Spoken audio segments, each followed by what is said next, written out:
इमाम गजाली रहमतुल्लाहि तआला अलैह का जब इंतकाल हो गया ना, तो ये किसी को ख्वाब में मिले, तो उन्होंने पूछा इमाम साहब क्या बनी?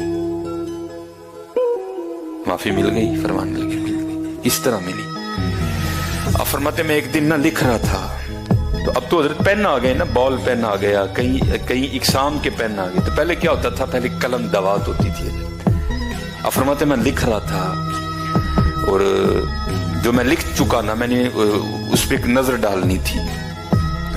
फरमाते हैं मैंने कलम जो है ना वो मैंने दवात में रख दी और मैं उस पर नजर डाल रहा था। अब फरमाते जब मैंने दोबारा लिखने के लिए कलम की तरफ हाथ बढ़ाया ना, तो क्या देखा कि कलम पे एक मक्खी बैठी स्याही चूस रही है।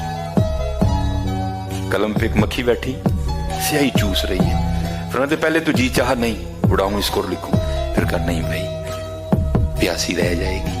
अब फरमाते मैं इंतजार करता रहा, पी के उड़े। अब फरमाते जब वो पी के उड़ी ना, तो मैंने कलम उठा के लिखना शुरू किया। अल्लाह ने इस अमल की वजह से माफ कर दिया। हाय हाय।